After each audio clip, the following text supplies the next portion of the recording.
오늘은 탄식에서 찬송으로라는 제목으로 본문의 말씀을 함께 상고하고자 합니다. 계절이 가을로 접어들면서 날씨가 참 좋습니다. 하늘이 높고 푸르고 맑지요. 사람들은 누구나 할 것 없이 이런 맑은 날을 좋아합니다. 그런데 아라비아 속담에 이런 이야기가 있어요. 맑은 날만 계속되면 세상은 사막이 될 것이다. 이것은 그냥 날씨에 대한 이야기만은 아닐 것입니다. 우리의 삶에도 예상치 못한 먹구름과 한치 앞을 알 수 없는 안개가 찾아옵니다. 심지어 비바람이 몰아칠 때도 있습니다. 존 버년의 철로 역정에서 순례자는 장차 멸망할 성을 떠나 거룩한 도성 예루살렘을 향해서 가는데 행복한 꽃길만 걸었던 것이 아니라 어려운 난관을 많이 만나게 되었습니다. 낙담의 늪, 죽음의 계곡과 같은 사망의 음침한 골짜기를 지나야 결국 하나님의 천성에 이르게 되는 것이 우리 모두에게 주어진 신앙 순례의 길입니다. 오늘 함께 살펴보는 시편 13편 말씀은 하나님께서 다윗을 통해 우리에게 주신 말씀인데, 그가 탄식할 수밖에 없는 그 어려운 순간을 지나 하나님이 기뻐하시는 그 자리까지 나아가는 신앙 변화의 과정을 우리에게 잘 보여주고 있습니다. 다윗은 어떠한 믿음의 변화를 겪었는가? 크게 세 단계로 나누어서 살펴볼 수가 있는데요. 그 첫 번째 단계는 탄식의 단계입니다. 오늘 본문 1절, 2절 말씀에 그것이 잘 나와 있습니다. 우리 한번 읽어보겠습니다. 13편 1절, 2절 시작. 여호와여 어느 때까지니까 나를 영원히 잊으시나이까? 주의 얼굴을 나에게서 어느 때까지 숨기시겠나이까? 나의 영혼이 번민하고 종일토록 마음에 근심하기를 어느 때까지 하오며 내 원수가 나를 치며 자랑하기를 어느 때까지. 성경에 기록되어 있는 다윗의 인생 여정 전체를 살펴보면, 다윗은 정말 풍파를 많이 겪었구나, 그는 탄식할 수밖에 없는 인생을 살았구나 라는 사실을 알 수 있습니다. 다윗의 어린 시절을 한번 생각해 봅시다. 소년 다윗은 양을 치는 일을 했지요. 이스라엘 백성들이 주로 하는 일이 그 일입니다. 이스라엘 사람들은요, 그것이 생계수단이고요, 재산 목록 1호입니다. 어떤 분들은 이 내용으로 다윗의 8명의 형제 가운데 그 중요한 양을 다윗에게 맡겼으니 다윗은 부모님에게 인정받는 아들이었다라고 말씀하는 분도 있습니다. 과연 그럴까요? 양을 키우는 곳에 가보신 분들은 아마 다 경험해 보셨을 거라 생각합니다. 대관령에 있는 관광지로 잘 관리되고 있는 그런 목장 말고요, 실제로 양을 키우는 곳에 갈 때 저 푸른 초장에서 정말 양들이, 순백의 양들이 평화롭게 풀을 뜯고 있는 모습을 기대하고 간다면 실망하기 일쑤입니다. 여러분, 양들이 얼마나 지저분한지 몰라요. 냄새도 많이 납니다. 성경의 배경인 이 팔레스타인은요, 우리보다 훨씬 척박한 장소 아닙니까? 그 동네에 있는 양들은요, 정말 꼬질꼬질하다는 단어가 잘 어울립니다. 이스라엘 목동들은 양들을 목장에서 키우지 않습니다. 풀을 찾기 위해서 양떼를 이끌고 수위를 가야 합니다. 광야길을 통과해야 한다는 말입니다. 어디 잘 곳도 마땅치 않아요. 그리고 그들은 때때로 광야에서, 들판에서 모닥불을 피워놓고 자야 합니다. 이것은 불편한 이런 문제가 아니고요, 심각한 안전의 문제가 발생할 수 있습니다. 그 당시 강도들도 많았고요, 또 늑대와 같은 포식동물들은 얼마나 많았습니까? 정말 위험한 장소입니다. 실제로 사무엘상 17장을 보면 다윗이요, 사자의 입에서, 곰의 발톱에서 양을 지켜냈다라고 이야기합니다. 그 말은 다윗이 양을 치면서 사자와 곰과 맞닥뜨렸다는 이야기입니다. 생명의 위협을 받을 수 있는 일이 양치는 일입니다. 어느 부모가 그 위험한 장소에 아끼고 아끼는 아들을 보내겠습니까? 여기 부모님들 계신데요, 여러분들이 아끼고 소중히 여기는 아들, 딸들을 그 사지로 보내시겠습니까? 다윗이 부모에게 중요하게 여김을 받지 못했다는 그 사실은 선지자 사무엘이 다음 왕의 기름을 붓기 위해서 이새의 집에 방문했을 때 그 장면을 생각하면 확실히 이해할 수 있습니다. 사무엘 앞에 다윗의 7명의 형들이 섰습니다. 외모가 잘생겼어요. 왕의 외적 조건을 갖추고 있었다는 말입니다. 그런데 그 자리에 다윗은 없었습니다. 다윗은 부모의 안중에도 없었다는 것입니다. 다윗은 양을 치는 일에 어울릴지는 모르겠지만 국가를 이끌 왕의 제목은 못 된다라고 생각한 것입니다. 다윗은요, 내놓은 아들이었습니다. 부모가 다윗을 그렇게 대하니 그 형들의 태도도 별반 다르지 않았습니다.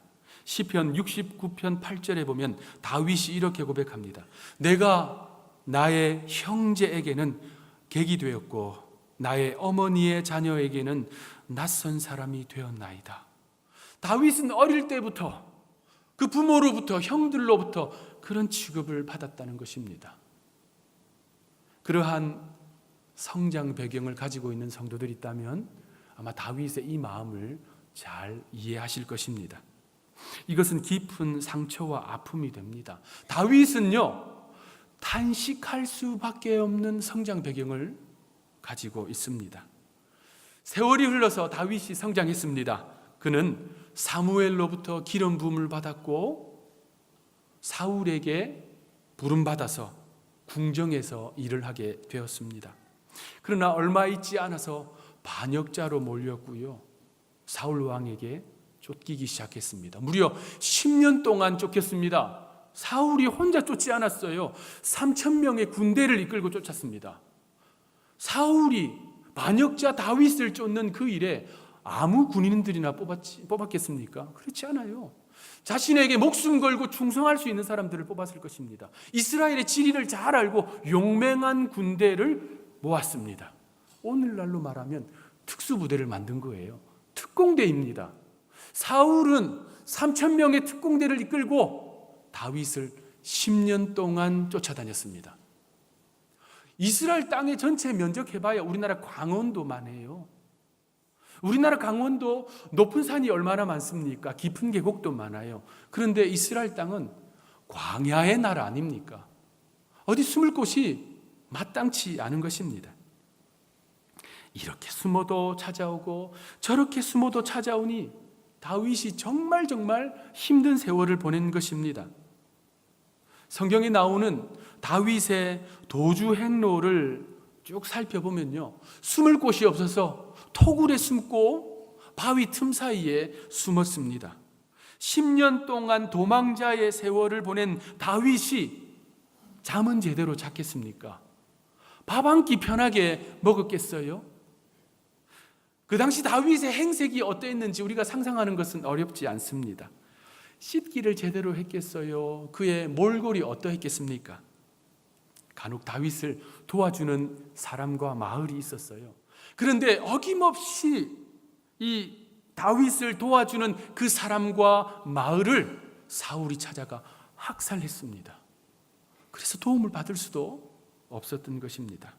아무리 도망가도 쫓아오니까 이제 이스라엘 땅 안에 더 이상 도망갈 곳이 없습니다. 그래서 옆나라 블레셋 가드 지역으로 망명을 합니다. 그런데 그곳에 가니 그 나라 사람들 중에 일부가 다윗을 알아봐요. 자기 나라의 용맹한 장군 골리앗을 죽인 사람 아닙니까? 그래서 그 다윗을 잡아 끌고 자신들의 왕 아기스에게 갑니다. 풍전등화와 같은 그 상황에서 다윗이 선택한 방법은 미친 사람 흉내를 내는 거예요. 겨우 다윗이 풀려납니다. 생명의 보존을 하게 됩니다. 그 당시 다윗의 그 모습을 성경은 이렇게 묘사해요. 수염에 침을 흘리며 땅에서 그적거렸다 라고 말하고 있습니다. 그때 다윗의 나이가 30대 중반이었습니다. 수염을 깎지도 못했어요. 침을 흘리고 있습니다. 옷은 거지 중에 산거지예요. 누가 보아도 거지요, 미친 사람인 거예요. 다윗은 언제 끝날 줄 모르는 그 고통의 시간을 보내고 있습니다. 여러분, 생각해 봅시다. 다윗이 언제 자기를 왕으로 뽑아달라고 한 적 있습니까? 한 번도 없습니다. 요즘처럼 한 표 찍어주십시오, 뽑아주면 제가 열심히 하겠습니다, 공약을 내걸고 자기 사람들을 모아서 왕이 되었습니까?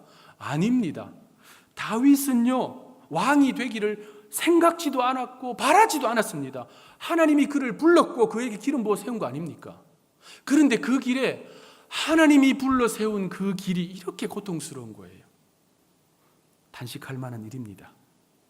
그런데 다윗이요, 그 모든 고난을 견디어내고 드디어 왕이 되었습니다. 그의 왕위가 견고해졌어요. 나가는 전쟁마다 연승합니다. 그런데 그 순간 다윗은 일생일대에 범죄를 저지르고 맙니다. 우리아의 아내 밧세바를 범하고 충신 우리아를 사지로 몰아서 죽게 만들었습니다. 다윗은 자신을 바라보면서, 죄에 넘어진 자신을 바라보면서 너무나도 후회하고 안타까웠을 것입니다. 그 순수하던 믿음의 사람 다윗이 범죄함으로 말미암아 하나님의 마음을 아프시게 한 겁니다.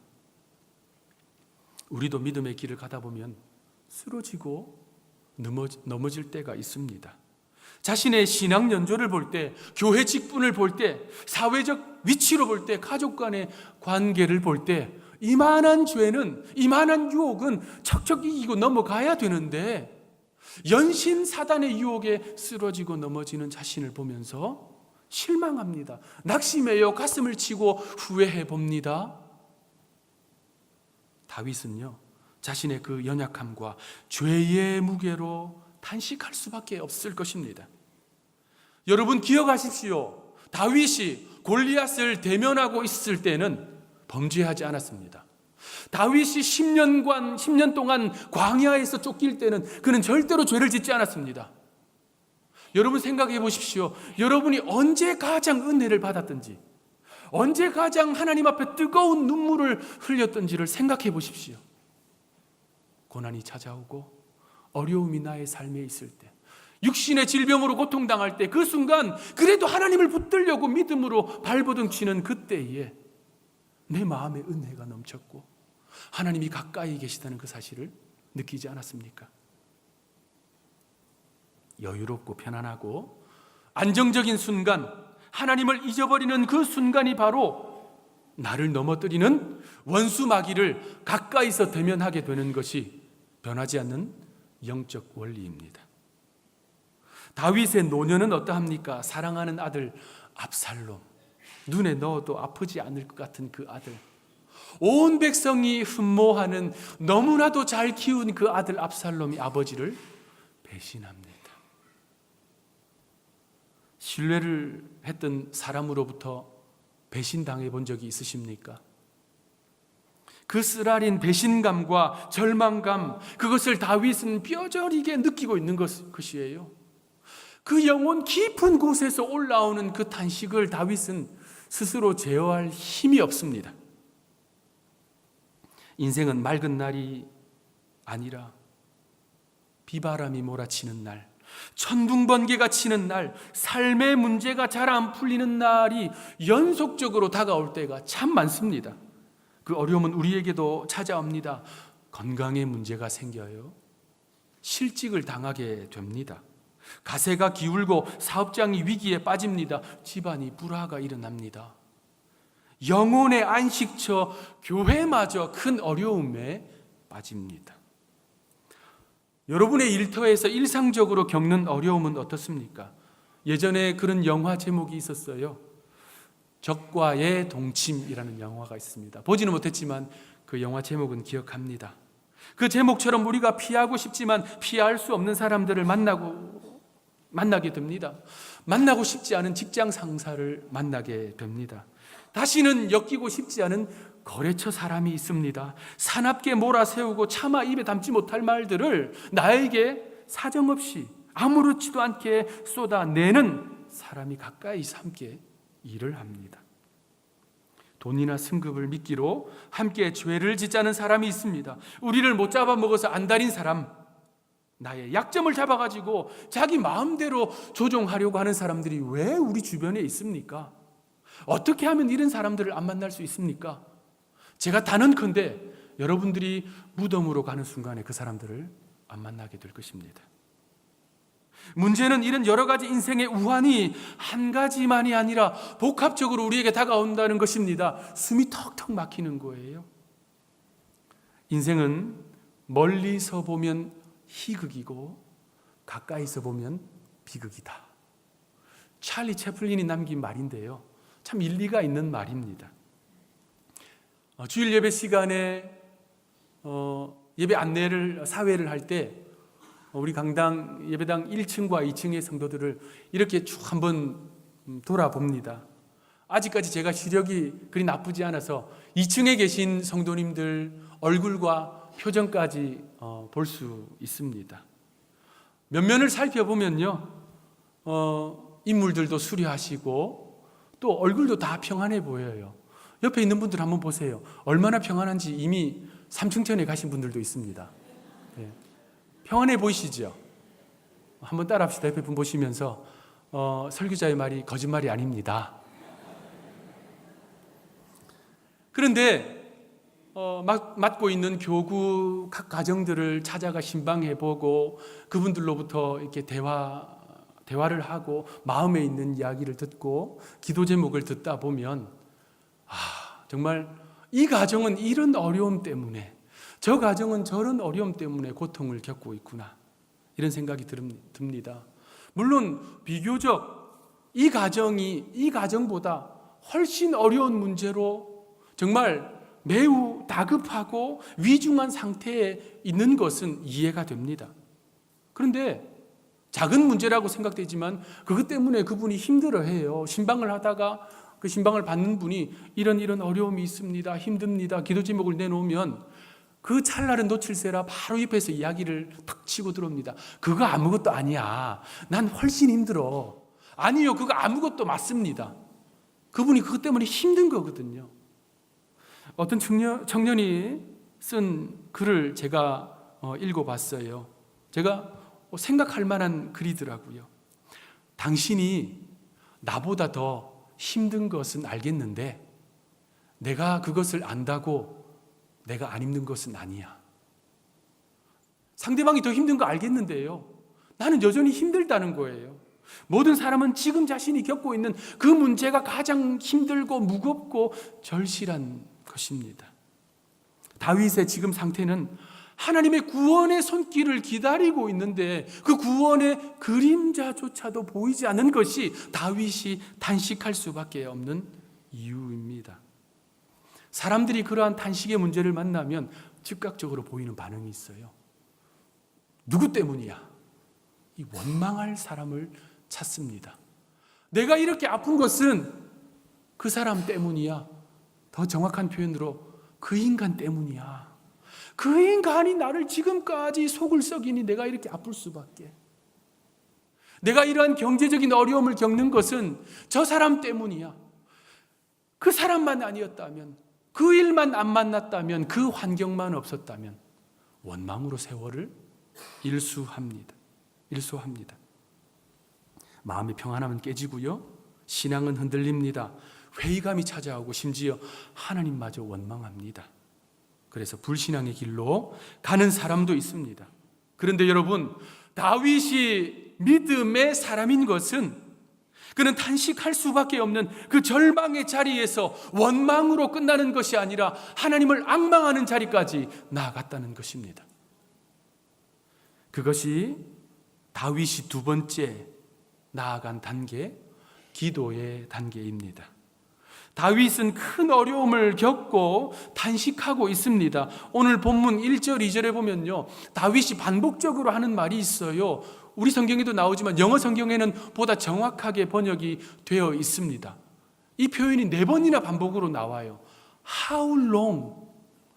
How long, O Lord? 도대체 언제까지입니까? 도대체 언제까지입니까? 고통의 시간, 절망의 시간 도대체 언제 끝이 납니까? 지금까지도 어렵게 버텨왔는데 앞으로 얼마나 더 참아야 이 문제가 해결됩니까? 다윗의 그 답답한 마음, 그 답답한 심정이 절절히 느껴집니다. 사망의 물결이 지금 목까지 차올랐어요. 조금 더 있으면 이제 잠겨서 죽을 것 같은데 언제까지 기다려야 합니까? 다윗은 지금요 사면초가의 위기에 놓여 있는 것입니다. 동서남북 어디를 보아도 해결의 기미가 없어요. 그런데 다윗은 탄식을 멈추고 마음의 결심을 합니다. 위를 바라보기 시작해요. 하나님을 바라봅니다. 그리고 엎드려 기도하기 시작합니다. 그 기도가 오늘 본문의 3절, 4절에 나옵니다. 다윗이 어떤 기도를 합니까? 특별히 3절에 보니 하나님 나의 눈을 밝혀 주십시오라고 간구합니다. 하나님의 일하심을 볼 수 있도록 믿음의 눈을 띄워달라는 다윗의 간구입니다. 열왕기 하 6장에 보면 우리가 잘 아는 내용이 나옵니다. 하나님의 사람 엘리사를 잡으려고 아람의 군대가 그가 사는 도단성을 애워쌉니다. 밤새 애워싸요. 아침에 그 시종이 일어나서 보니까 이 아람 군대가 이 성 전체를 둘러싸고 있는 거예요. 빠져나갈 구멍이 없습니다. 이제 죽었구나. 그런데 엘리사가 시종을 위해 하나님 앞에 기도합니다. 뭐라고 기도합니까? 하나님, 이 시종의 눈을 밝혀주셔서 보게 하여 주옵소서. 여러분, 시종이요 앞을 못 보는 사람이 아니었습니다. 시종이요 남들이 보는 거 다 보는 사람이었습니다. 그런데 영적인 눈이 밝아지니 그간 육신의 눈에 보이지 않았던 것이 보입니다. 육신에 보이는 것이 전부가 아니었다는 사실을 그가 알게 됩니다. 만군의 여호와의 군대, 불말과 불병거가 산에 가득한 것을 보게 되었습니다. 도단성을 둘러싸고 있는 아람의 군대를 더 겹겹이 둘러싸고 있는 천군 천사와 하나님의 군대가 보입니다. 하나님이 명령만 내리시면 금방이라도 이 아람 군대를 치려고 하는 무장한 하나님의 군사들이 보이는 것입니다. 성도 여러분, 우리는 이 기도를 해야 합니다. 따라합시다. 하나님, 나의 눈을 밝혀주소서. 나의 인생에 찾아온 이 풍랑 속에서 하나님의 뜻을 발견하도록 눈을 밝혀주옵소서. 우리가 가는 이 광야길에서 하나님의 일하심을 볼 수 있도록 나의 눈을 밝혀주옵소서. 하나님, 나의 눈을 밝히소서. 하나님께서 다윗의 눈을 밝혀주시니 어린 시절의 상처와 외로움, 양을 치느라 홀로 광야에서 지낼 수밖에 없었지만 하나님이 그를 홀로 내버려 두지 아니하셨다는 것을 알게 됩니다. 그곳에서 비파를 연주하면서 영혼의 찬양을 올려드렸을 때에 하나님이 그것을 얼마나 기쁘게 받으셨는지를 알게 됩니다. 하나님이 다윗의 눈을 밝혀주시니 사울에게 쫓길 때에도 하나님께서 자신을 날개 그늘 아래에 지켜주셨다는 것을, 범죄하여 넘어졌을 때에도 주의 선지자 나단을 보내셔서 다시 일어날 기회를 하나님이 주셨다는 것을, 사랑하는 아들 압살롬으로부터 반역을 당했을 때에도 이 땅에 하나님만이 변하지 않는 자신의 편이라는 사실을 눈을 뜨니 보이는 것입니다. 영적인 눈을 뜨고 보니 우리가 가고 있는 이 광야의 길이 의미가 무엇인지, 우리가 왜 이 길을 가야 하는지, 그리고 우리가 믿음으로 가는 이 길 끝에 하나님이 준비하고 계신 은혜가 무엇인지 영적인 눈을 뜨니 보이는 것입니다. 다윗은요 단식을 멈추고 기도의 자리에 나아가 하나님께 간구합니다. 하나님, 나의 눈을 밝혀 주옵소서. 그런데 다윗이 성숙한 믿음의 사람인 것은 그는 한 단계를 더 나아가요. 마지막 단계, 찬송의 단계입니다. 오늘 본문 5절, 6절에 다윗의 찬송이 나옵니다. 6절에 보니 내가 여호와를 찬송하리니 고백하고 있습니다. 다윗이 지금 상황이 정리가 된 것이 아닙니다. 시편 13편 1절부터 6절까지 이 짧은 시를 쓰는 동안에 다윗의 문제가 해결된 게 아니에요. 여전히 문제 속에 둘러싸여 있습니다. 사울이 군대를 이끌고 자기를 쫓아오고 있는 상황에 이 시를 쓴 것입니다. 그는요, 믿음의 고백을 드리고 있는 것입니다. 신앙의 찬양, 믿음의 선포로 하나님 앞에 이 찬양을 드리고 있는 것입니다. 참으로 놀라운 신앙인의 모습입니다. 오늘 설교를 준비하면서 묵상을 하면 참 은혜를 받았던 시편이 있습니다. 시편 57편인데요. 다윗의 시입니다. 오늘 마찬가지 시인데요. 다윗이요, 하나님 앞에 여러 가지 시를 쓴 중에 이 시를 기록했는데, 이 시를 가사로 해서 우리가 잘 아는 여러 복음송이 만들어졌습니다. 57편 7절로 내 마음 확정되고 라는 찬양이 만들어졌고요. 그리고 8절로 일어나 새벽을 깨우리로다 이런 찬양이 만들어졌어요. 그리고 9절부터 11절까지 내가 만민 중에 라는 찬양이 만들어졌습니다. 9절부터 11절 우리가 같이 한번 화면을 보면서 읽어 보겠습니다. 시작. 주여 내가 만민 중에서 주께 감사하오며 문나라 중에서 주를 찬송하리니 무릇 주의 인자는 커서 하늘에 미치고 주의 진리는 궁창에 이르나이다. 하나님이여 주는 하늘 위에 높이 들리시며 주의 영광이 온 세계 위에 높아지기를 원하나이다. 아멘. 이 시편도 그 찬양의 가사도 참 웅장하다 이런 느낌이 듭니다. 내가 만민 중에 주께 감사합니다. 나라들 중에 주를 찬양합니다. 주님의 인자하심은 하늘과 궁창에 이릅니다. 주의 이름이 하늘 위에 높고 주의 영광이 온 세계 위에 높아지기를 원합니다. 참 찬양이요 광대하다 이런 생각이 듭니다. 그런데 이 시편 57편의 1절은 이렇게 시작해요. 하나님이여 내게 은혜를 베푸소서, 내게 은혜를 베푸소서. 내 영혼이 주께로 피하되 주의 날개 그늘 아래에서 이 재앙들이 지나가기까지 하리이다. 분위기가 완전히 달라요. 다윗이 뭔가 큰 어려움을 겪고 있는 상황입니다. 재앙이라는 단어를 사용했습니다. 어떤 어려움인지 이 시편 57편의 표제어에 보면 잘 알 수 있습니다. 제가 표제어를 읽어보겠습니다. 다윗의 믹담시, 인도자를 따라 알다스엣에 맞춘 노래.